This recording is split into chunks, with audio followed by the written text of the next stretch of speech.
জানেন তো, সবজি বাজার করতে আমার ভীষণ ভালো লাগে, কিন্তু কর্তামশাই কখনো সবজি বাজারে নিয়েও যায় না, কখনো যেতেও দেয় না।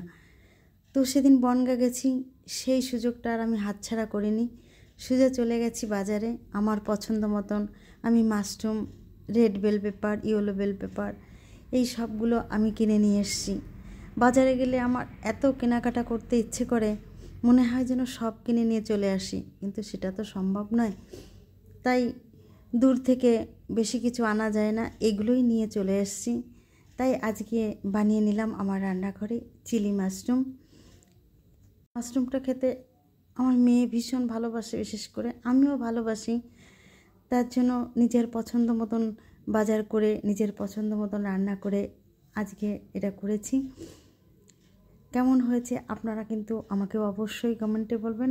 আপনাদের কার কার মাশরুম পছন্দ সেটা কিন্তু জানাতে ভুলবেন না। আজকের মতে আসি, আপনাদের সঙ্গে ছোট ছোট গল্পগুলো আমার মাঝে মাঝে হতে থাকবে। ভালো থাকবেন, সুস্থ থাকবেন, সাবধানে থাকবেন।